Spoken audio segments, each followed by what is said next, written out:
Thanks, Dave, for again introducing me and John in this case. So it's the almost the end of the venue, the event, and I'm really it's a real honor to be here on stage together with John from Google, and in this case virtually, remote, but that's what digital is all about, right? So. Yeah, so John, like the introduction, is responsible for the global, or let's say the strategic partnerships. And let me tell you this little story. So 7 years ago, LinkedIn helped us to build this partnership with Google, a global partnership with Google. And you would think like, why would LinkedIn do that? Well, let me explain it. So it was November 2015 that I received a message via LinkedIn from Google.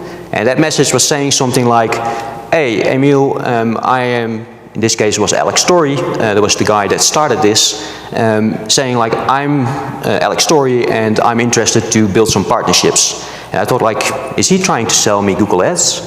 Then you're not with the right person, because I'm not about Google Ads in our organization. So I sent him a message back and said like, what is this all about? Can you explain a little bit more? And then he sends me a message and says like, I've done research with Forrester, and I looked at the TCMA and the Coop and the MDF market, and then he listed 5 of my competitors. He said like, we are looking to build a partnership, a technology partnership, with companies that are doing TCMA. You can imagine how thrilled I was at that time. So I responded straight away back, and next week, the week after, I was in London having the discussions with Google. 6 months later, we signed a global contract with Google as the only one of this list of 5. So I'm really proud about that one. That's what we have done. So then the big question is, why was Google reaching out to us? And John is going to explain to us the reason why, and also why they are so excited where we are today. So John, I would like to hand over to you and explain to the audience your story. Thanks, Emile. Hopefully I'm coming through loud and clear.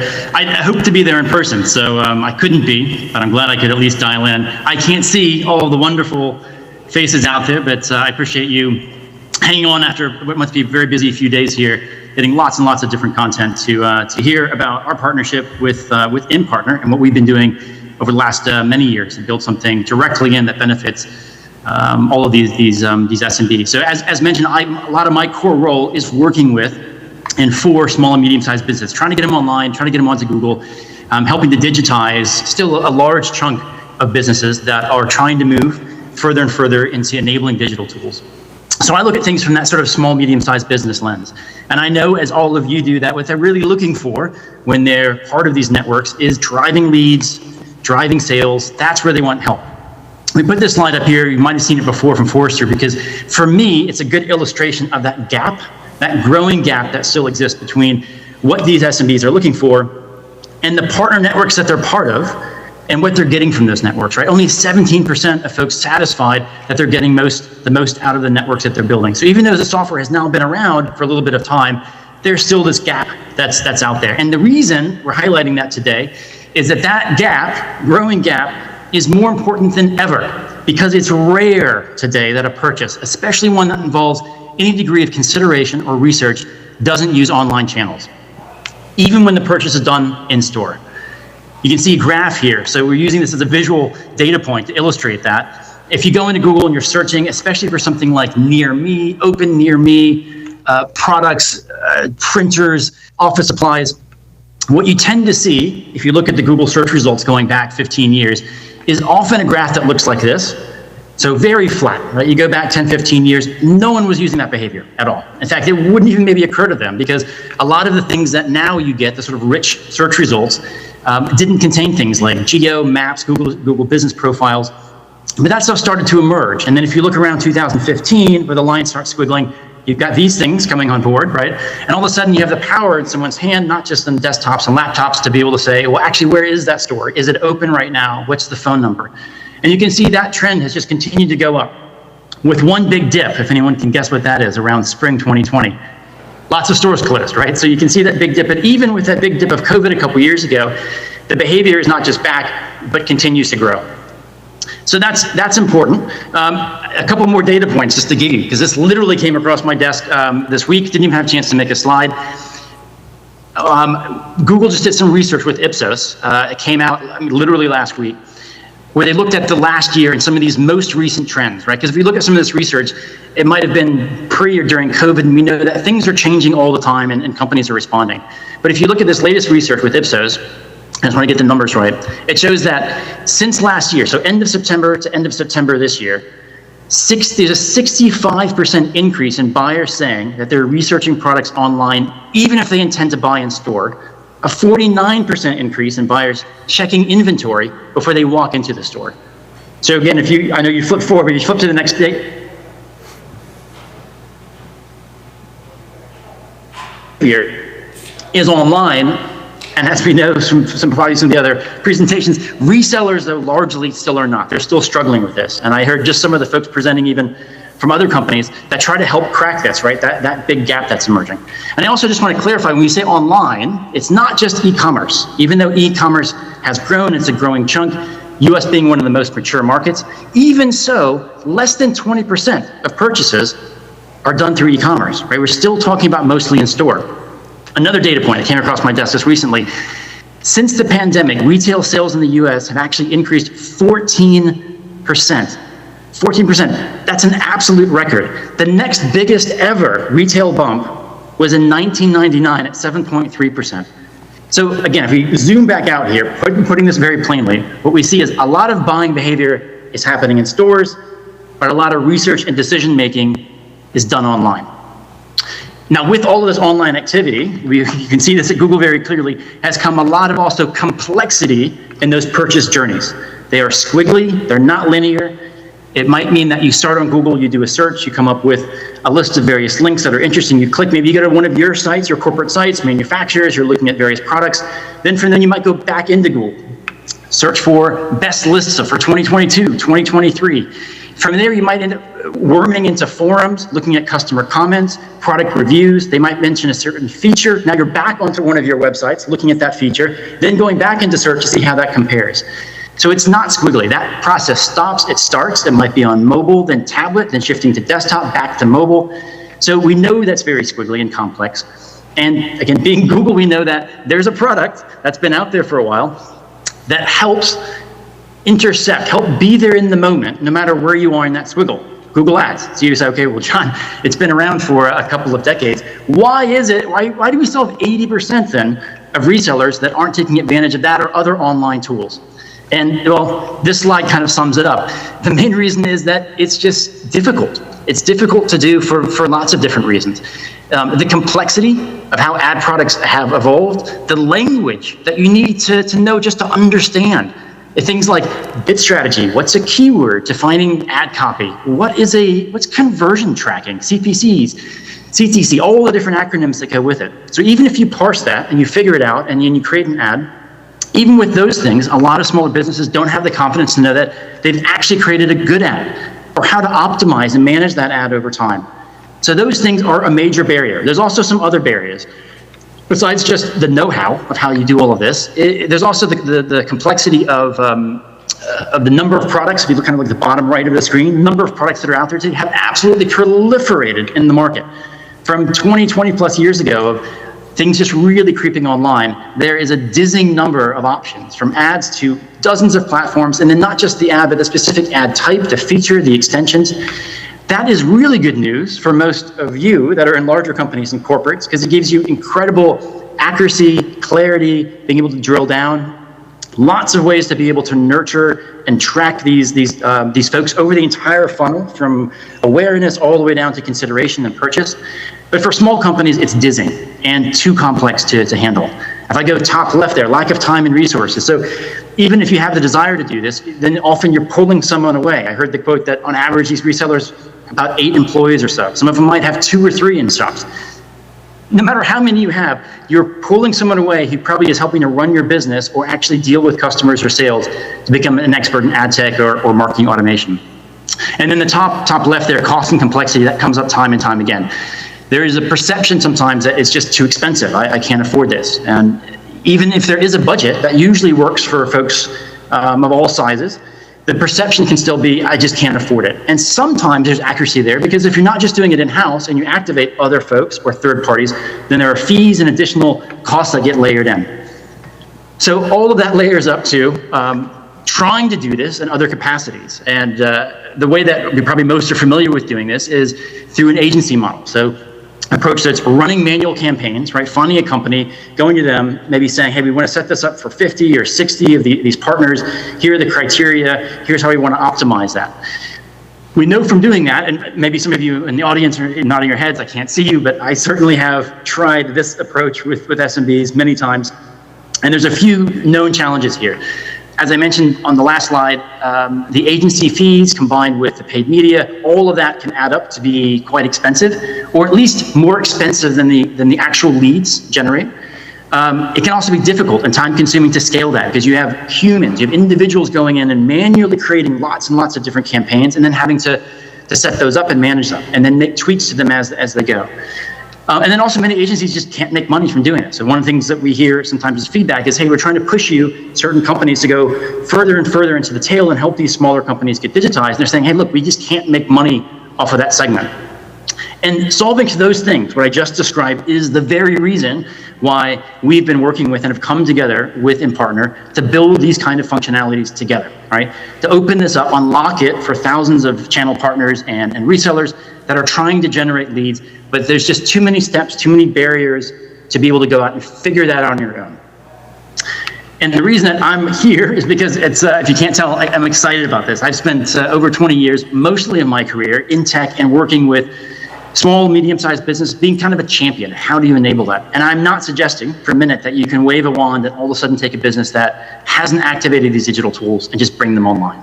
So the reason we focus on platforms like this is that because we can see the gateway, the baby steps sometimes, and being able to enable folks, right? Taking something that's fairly difficult and removing barriers, making it easy to start and get going. And then from there, what we often see, even if it takes 6 months or a couple of years, is once those companies understand that and those resellers start seeing the value and it becomes clear, that link between setting this up, the money in, how to activate that, and the leads, you usually then don't have to do very much, because folks know, hey, if I get the tap going, then I want to keep going back to that well and using it over and over again. It's overcoming that hump that's often the challenge.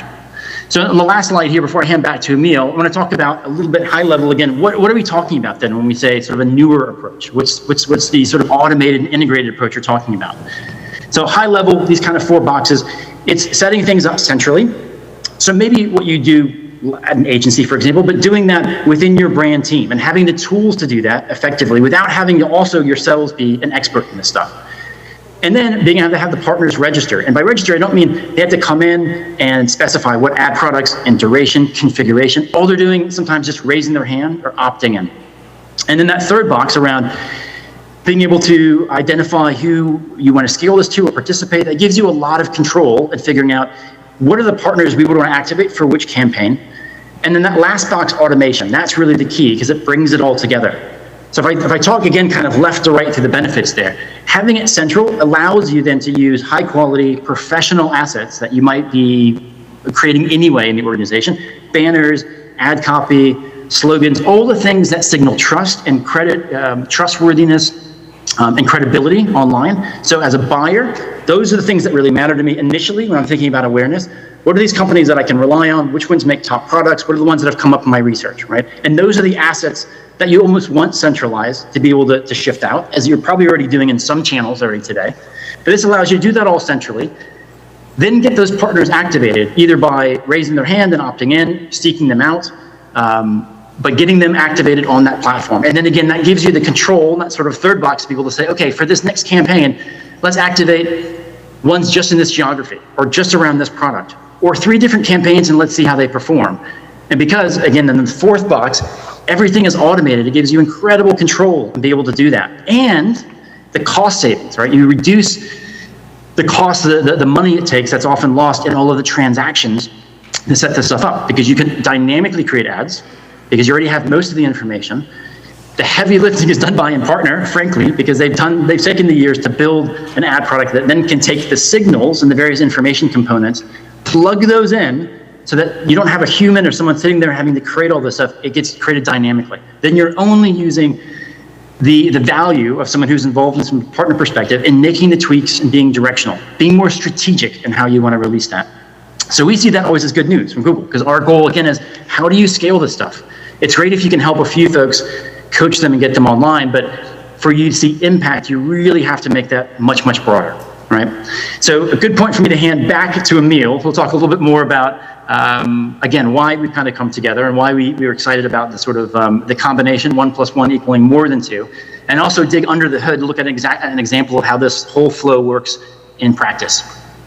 All right, thanks a lot, John, for these valuable insights. I think that's clear what he has been saying here. What I just want to add on top of this is that the 2 slides that we've just seen, like the one-on-one approach with agencies in a channel with, a scalable channel with a long tail, or the one-to-many approach, as you can see on this slide, that's where the innovation is. And sometimes even we could say it's disruptive in the market because it's really changing the old way, right? And the old way was not working. We have been talking to many agencies since 2015, and the agencies that were working on franchise customers or customers with a channel, they all mentioned, like, if a customer comes up and they ask me to do a campaign for 100 partners or 200 partners, I'm actually going to say no, because it's not going to be profitable for me. There's too much cost involved. I'm not interested in that business. It's small customers, small partners, and then I have to, interact with all of them, right? So this is definitely a disruptor in the market, and that's also the reason why Jay McBain called this the crown jewel of the acquisition when Impartner took over. Jay mentioned it yesterday again, unique Google Ads piece. I think it has been mentioned multiple times. I hope that, let's say, with this presentation also from John, it becomes clear, like, what the value is behind that. I want to explain a little bit more about Google Ads and specifically around how it works, and I'll do that based on a case study that we have. Before I'm going to do that, before I'm going through that case study, I just want to explain around where we are today, because I think there's good news. Because we have been working on this one for 6 years. So the Dutch team that is available here today, we started as well. We've got there Jim and Dan. Give them an applause, by the way, because they have done a great job working together with the team to get where we are today. And I'm very excited because I think where we are today is that we are entering the mainstream. So that means, let's say, the mainstream market. I don't know whether anybody knows this model from Geoffrey Moore, Crossing the Chasm. Any fingers? Can you say whether you've ever heard of this model? I see one. Yeah, a couple. Great. So let me just explain this very briefly without going into any detail here. But Crossing the Chasm is a model which explains that it's not that easy to bring an innovation to the market. And what it's actually explaining is that the reason why it's not easy is because there's a chasm, there's a gap in between the innovators and early adapters and the early majority, because they have different needs. So this is what we have gone through. And it wasn't easy, I must say. So the innovators and the early adopters, they are open for limited functionality. They're open for mistakes, things that are not going right. They have patience to work together with you. We have customers like, we will show a little bit later on the results of them, like Xerox and Michelin, that has been working with us since 2017. We almost had nothing. But they have the patience, and they're still a customer, because they grow together with us into beautiful campaigns that deliver a lot of value. But not everybody is open for that. Not every organization and person is open to take that risk. And that's actually the early majority that says, like, no, I want more convenience. I want a complete solution. I don't want to take that risk to have failures, right? I can't do that because personally, in the organization, it doesn't look good if I invest in something that is not, is not proven yet. So just to go a little bit through the timeline, because one of the main things that is important to cross the chasm is you need a complete solution.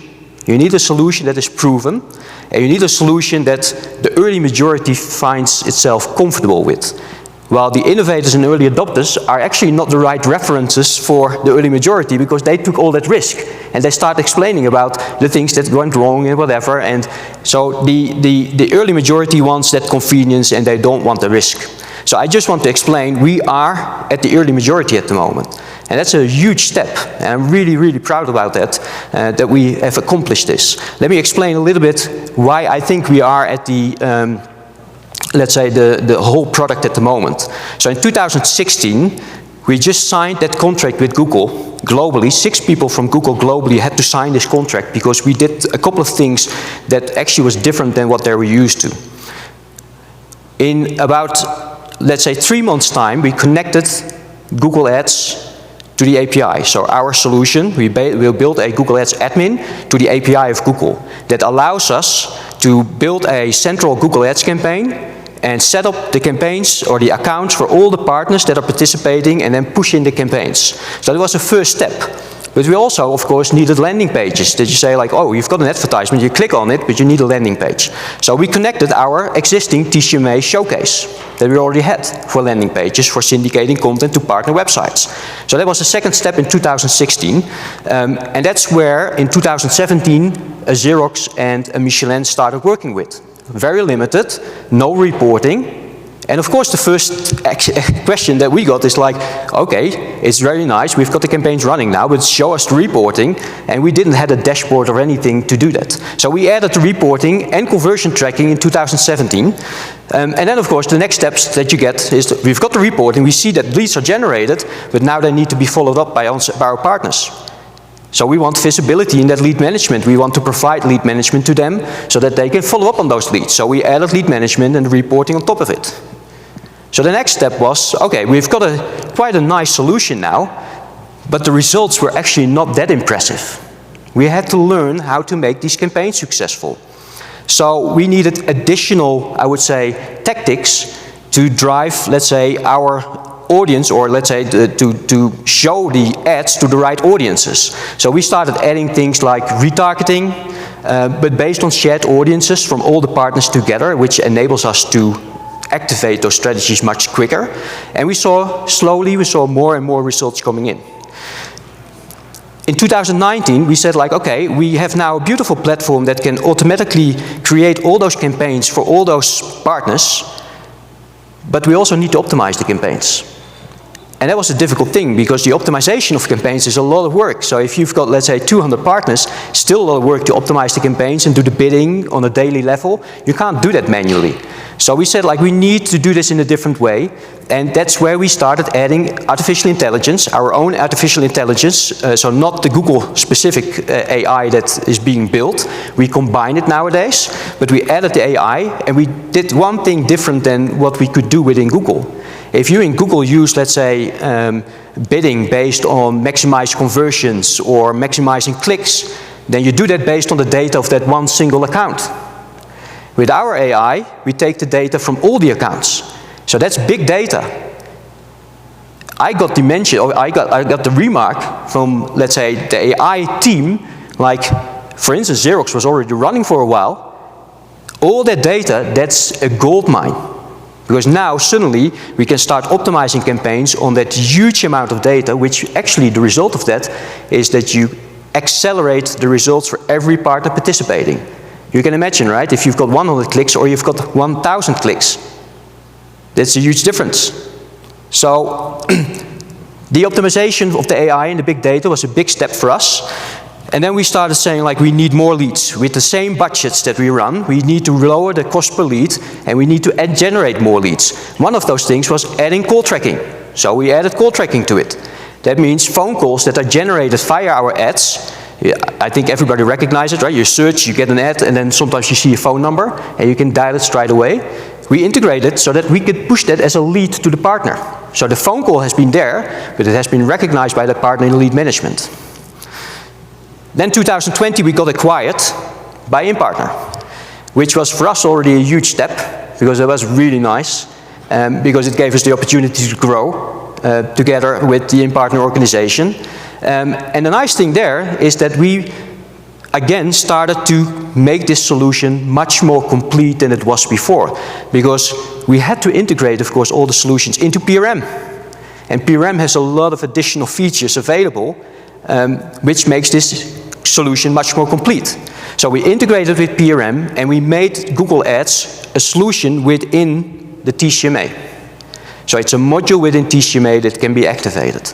So that means this enabled us to connect the dots between Google Ads and TCMA much more. Besides only the showcase, we can connect to, for instance, the email module for nurturing. And that's what we've implemented, for instance, with Xerox. To say like, hey, wait a minute, we generate a lot of leads now. Those leads are, of course, not all business opportunities yet. A lot of leads needs to be put on nurture. But now we can automatically nurture them with an email campaign. So we start to close the loop. So that was a huge addition. That's what we've done in 2021.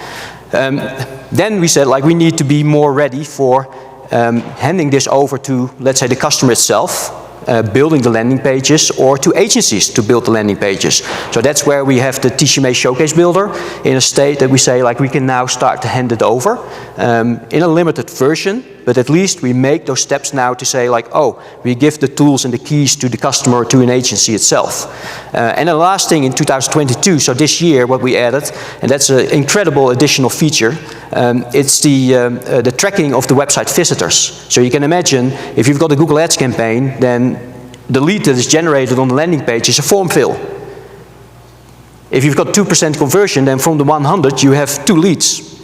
With the call tracking, we make it 4. That's on average what we see. So it's a 50 or 100% additional leads. But then still, we have 96 visitors that we don't know. We only have those 4. And now with the website tracking, we can also recognize the 96. Not all of them, of course. If you've got a match rate of, let's say, 8%, then we are very happy, 8, 10%, 12%. But that means that suddenly we also deliver, let's say, the company details of the visitors of the websites. So is this a high quality lead? No, of course it's not a high quality lead, and this is what we explained before. It's about explanation also to the partners, like don't expect that this lead is a sales opportunity straight away. You have to do some sales work here, but that's why you're a sales organization, right? At least you know like, oh, wait a minute, I recognize this visitor. They didn't fill in a form, but I see now that they visited my landing page. They've been on Google searching for us, but I've already got it in my sales process. So I need to follow up with them. So it gives additional information to partners. And I just want to say, because we have been saying during this event, like the Google Ads stuff, that's generating the new leads. This is generating a huge amount of leads, from high quality requests for quotations up to just recognized visitors. But as long as you explain it to the partners, and they get suddenly, let's say, 20 leads per month, then you get them engaged, right? That's where you get them moving forwards and being happy. That's where Xerox is saying to me, at the end now, where we are today, the biggest thing that has been mentioned is one partner that is saying like, I'm actually now dissatisfied if I don't get any leads anymore. Right? That's the result of generating loads of leads.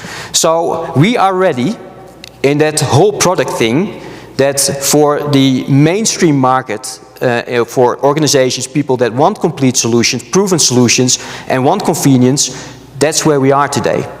After 6 years, but it was a hard battle, but we are there.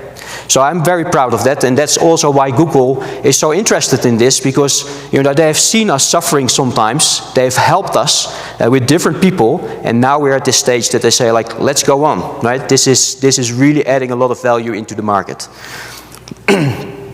So I'm going to explain a little bit about that value in the market by that customer case. But again, I just want to repeat, what is the role of Google Ads in TCMA? I'm not going through all the slides again, but I just want to highlight, with Google Ads, with the advertising, we can get access to the unknown audiences for the partners. Right? So these are audiences they don't have in their databases, they're not aware of, and now with Google we can advertise to the unknown audiences. And this is not a hard fact, this is more my assumption, but if you look at a market for a dealer, and you look at the amount of opportunities, or let's say prospects that they have in the database compared to the prospects that they don't have in the database, then my assumption is that that cloud, that unknown audience cloud, is around 95% of the opportunities and 5% you've got in your database. So the 95% you want to reach out to. And with Google, the nice thing here is that that 95% is actually showing interest. It's intent-based marketing. They are saying on Google, they're typing in, I'm interested in an A3 printer, or I'm interested in a tire. Where can I buy a tire? Right? So they show the interest, and that's exactly what we are doing with Google. So that's the role of the Google Ads. It's new lead generation in the unknown audiences. So let me very briefly explain Google Ads itself. It's actually very simple to set this up. And I don't want to, let's say, make it too simple, because we also need to make the campaign successful. But to set a campaign up in the system today for hundreds of partners, it's an easy job. In that way, that step number one, we need to subscribe to partners, because we need their data to co-brand the landing page, to co-brand the Google Ads campaign. So we need to subscribe them. That's what we do in PRM, because we are integrated in PRM. In this case, we have customers that just provide us a list that we import in PRM. So that's even easier. So a list with 150 resellers, we import them and they're ready in PRM, accessible for our tools. The second step and the third step is building the campaign. So as you can see, step number 2 is actually configuring the landing page. You need a landing page for your campaign, and step number 3, you need to configure your Google Ads campaign. So the landing page configuration happens in PRM, in our demand center, in a showcase builder.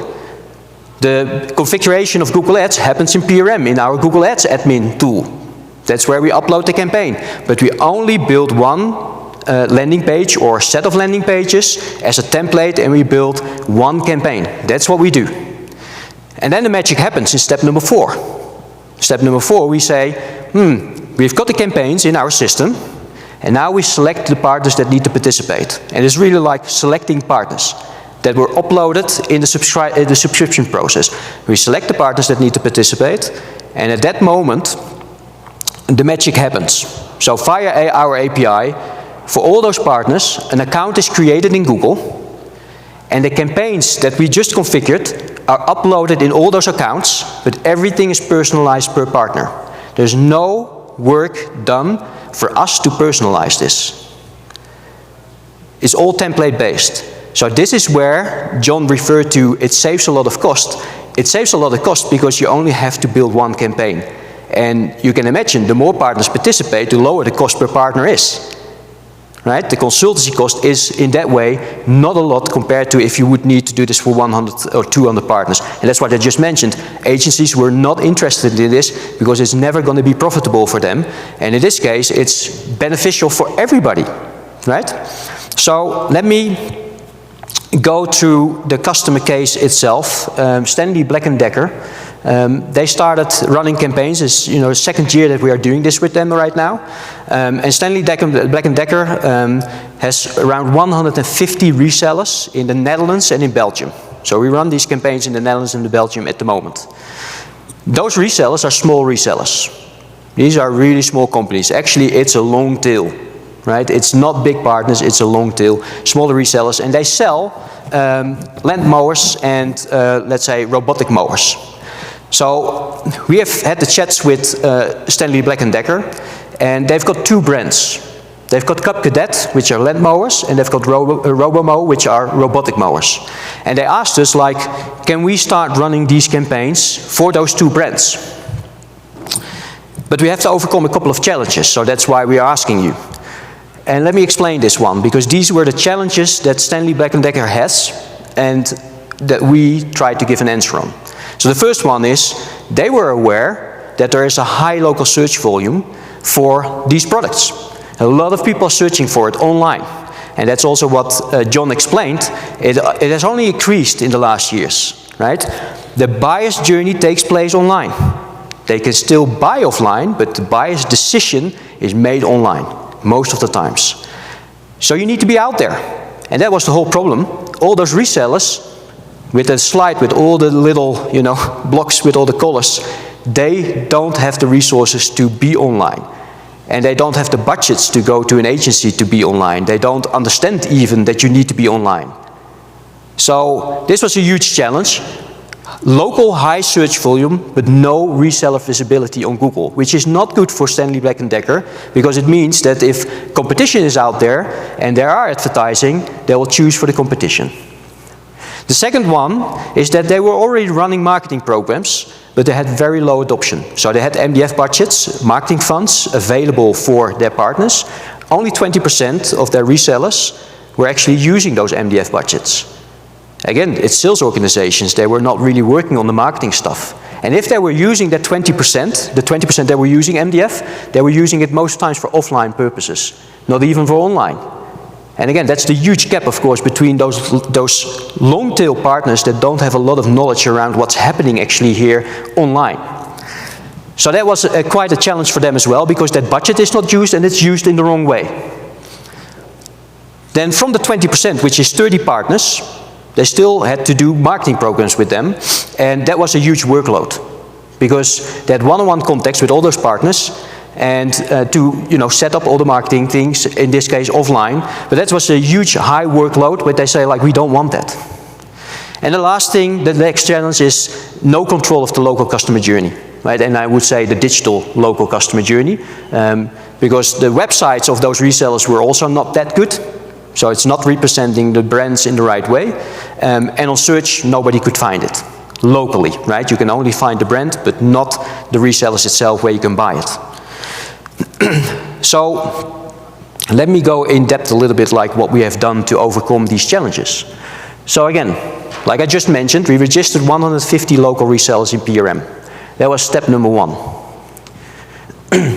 Step number 2, we configured the Google Ads campaign. So that means we sit down with Stanley Black & Decker and we're going to discuss around their content and around the kind of campaigns that we want to run with them. That's something that we do as a team, to sit down together with our customers, to use our best practices, and we start building the campaign with the approval from the customer, with the keywords that we use and everything. But we start building the Google Ads campaign, and we start configuring our AI engine to be ready to go live with a campaign like this. The second step, of course, the third step is building the landing pages. It's the same process, right? So we get content from them, but most times we do the designs. At least we do the designs based on our best practices templates that we know are converting. What we learned in the last 6-7 years, where we failed a lot. We have had many customers that at the end we didn't make successful, but we learned how to make them successful right now. So that's the good news. So we use those templates today on the landing pages to say like, this is the way that you convert visitors into leads. And then the last step is activating the campaign, selecting the partners. The nice thing here is selecting the partners. It's 150 partners, 100% adoption. We have discussed this during the event. Adoption is a huge issue with TCMA. With this one, 100% adoption. All the partners are participating. Why? They didn't have to do anything. It's a simple reason. 0 effort for them. They only need to follow up the leads, right? But to go live with the campaign, 0 effort. So we activated 150 local resellers, and the nice thing is they go live all at the same time. We have the budgets allocated, we have the campaigns uploaded, we press the button, go live.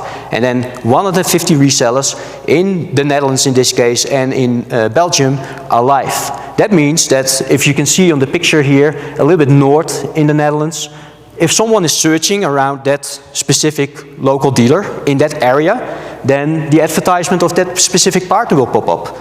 And because of the co-branding in an automatic way, the advertisement will say the company name of that partner. It doesn't say Cub Cadet or let's say the other brands that we are doing with them, like Robomo. It's saying the partner name. So everybody recognizes, oh, I'm in this local area, I know this organization, so they click on it. If you're a little bit in the mid of the Netherlands, then you get the partner that is based over there. So the platform is taking care of that. The last step here is the campaign is running, everything is live, and all the people in the different local areas are clicking on the ads from the different partners. Now, of course, we need to analyze and optimize the campaigns. Like I just mentioned, the AI we're doing totally automatically. So that's fully automated. However, the landing pages, you can't really automate in a fully automated way. So that's something where we need all the data to make that happen. So that's what we're doing here. With all the data that's available, we're gonna improve and optimize the campaign landing pages to have better results.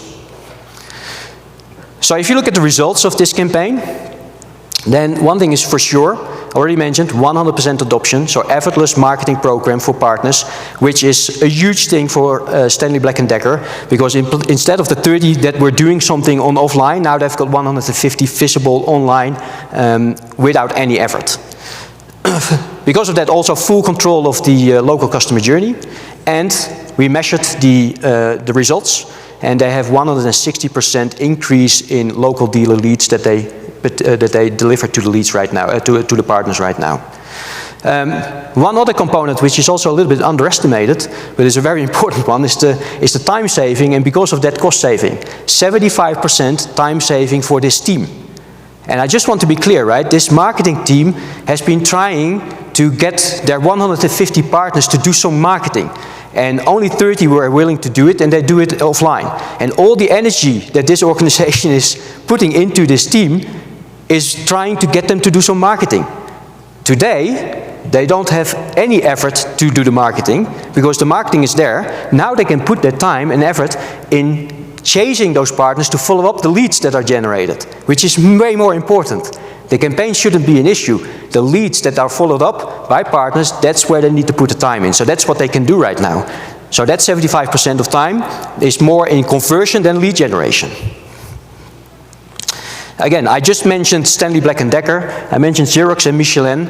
I just want to be clear here, we are in the B2B tech market with companies like Xerox, like Cisco, like Dell, where we run campaigns, or in the software market with F-Secure, which is now WithSecure. So we've got all kinds of different customers in the tech market, software market, but also in the B2B2C market like Michelin and Stanley Black & Decker, like I just mentioned. The results here with Xerox, after 4 years running these campaigns, or almost 5 years, we are the #1 source of leads in Europe for partners. It's 40%. 40% of all the leads that are generated for partners comes from this program, which is huge. Knowing that they have around 40 different lead sources. This is just one of them, but it delivers 40% of the leads. So that's huge. That's why it's a huge value for Xerox. That's why they, during the pandemic, didn't want to stop the campaigns. That's why they stopped some corporate campaigns, but this program they didn't want to kill because of the value that they deliver to the partners. Michelin, they did an exercise between the corporate campaigns and the local dealer campaigns, and we measured 9 times more leads because of the local dealer campaigns. And it makes a lot of sense, because people don't buy their tires from Michelin, they buy it from the local resellers. So that's why we generated way more leads, because you make that customer journey so much easier. You don't have to go to the corporate Michelin website. You can't make a phone call to the corporate Michelin website. But the local dealers campaigns, you go directly to that local dealer, you can make an appointment, you can make a phone call. That's why so many more leads were generated. So, having told this, I just want to switch back to John, because we want to make use of this opportunity here with the people in the room to say, like, we are ready. We are in the mainstream market, but there's a huge opportunity for you if you want to join with Google Ads, because we are still very early in the mainstream market. And one thing is for sure, like I just explained, like a Xerox, Michelin, they have a huge competitive advantage against their competitors, because nobody else can do this. This technology is unique. Nobody else can do this in the scalable way as a Xerox or Michelin is doing, or Stanley Black & Decker. So, John, maybe you can explain a little bit like what we would like to offer here. Yeah, I mean, so as Emile talked about with that slide, right, with crossing the chasm, a lot of what we've done to help support on and off over the years that they've been building and iterating and specializing this is behind the scenes, right? So not directly with customers or with resellers. So we were talking more recently and thought, well, wouldn't it be interesting, since you're at this point now where all these pieces have come together, if we created a program that was more customer focused, where my team, some of the Google resources could partner up with Impartner and provide far more hands-on support, white glove service. So that's what we're launching. You're hearing it today for the first time at ImpartnerCON, a world release. So we're going to launch this program, but it will be restricted because we're going to have a tighter focus. We really want to make the companies we're working with very successful. As we've been trying to say transparently, it sometimes takes working to figure out what are the right products, seasonality, geography, reseller networks, and having that flexibility to be able to work openly with another set of companies and bring them online would, in 2023, potentially really expand. So we want to do that, but do it in a controlled way. Obviously, anyone in the room who wants to try this, you're more than welcome to do it. But we wanted to flag that specifically, this customer program will be open to anyone who, so if this is on your radar and you're all thinking about it, I would encourage you, please, please, please signal that interest after ImpartnerCON to Emile. Because what we're going to do in Q4 is collect those folks, people who've signed up, people who've said, hey, this looks really interesting. I want to find out more of what you're talking about. And that's what the program will be formed around. We are going to limit it, like I said, because we want to be able to give it very focused attention. We want a nice set of partners that are working in different areas. But it'll mean that for my team, lots of hands-on support to really understand and get under the hood of why we've seen success with one of the ones we've had, and the learning of how do we make this more scalable, more successful with that handful of companies. It'll involve a free Google Health check. So what we want to do is make sure that what your goals are, what you're trying to do with your reseller network, especially next year, align with the way that we structured the product and set it up. And if there are other features that we're thinking through on the roadmap, Impartner has a whole number of other things that we could add, help us also prioritize where we put our energy and focus. We'd also be looking for ones that have at least a 25 partner network that they could activate more. We're not limiting to 25, at least ones that say, hey, there's at least 25 partners I'd want to bring on board or try this with. So I said, very exciting because it's the first time that my team is really sort of here and more visible to you, but a terrific opportunity. So as I mentioned, the iron is hot, so strike. If you're at all interested in this, please reach out to Emile in the coming weeks and get on his radar, because we then will close it off so we can be very focused about mapping out how we're going to make the set of companies we're working with launch going into the next year. Great. Thanks a lot, John, for explaining this. And again, I think it is a unique opportunity to have Google involved, have resources involved from Google to help out here. I just want to be very clear, right? We made the mistake to onboard the wrong customers for us. And the wrong customers means like it's not a bad customer. It's more like we can't make the campaign successful. We have to be very honest about that as well. So if you have low search volume, for instance, because you're in a really niche market, then it's difficult to get a campaign successful, and then we are wasting your time, your budget, and we're wasting our own time to do that. So we don't want that. That's why we say do that health check, right? The health check, we have the best experts here to find out upfront, like, how can we make you successful? Can we make you successful? Or, you know, in which area can we make you successful? And I think that's so valuable with the support from Google to get that done, because we know there are some Google tools out there, but Google has some more tools internally that is not used by agencies or others, that they have much more data behind this. So it's a unique opportunity. I would say, to close the loop where I started with my 7 years ago story around LinkedIn that helped us build this partnership, please send me a LinkedIn message if you're interested. Keep it centralized, and I will work with the Impartner team to get in contact with you, do that free health check, and see whether we can add value to your business. Thank you very much. Thanks, John.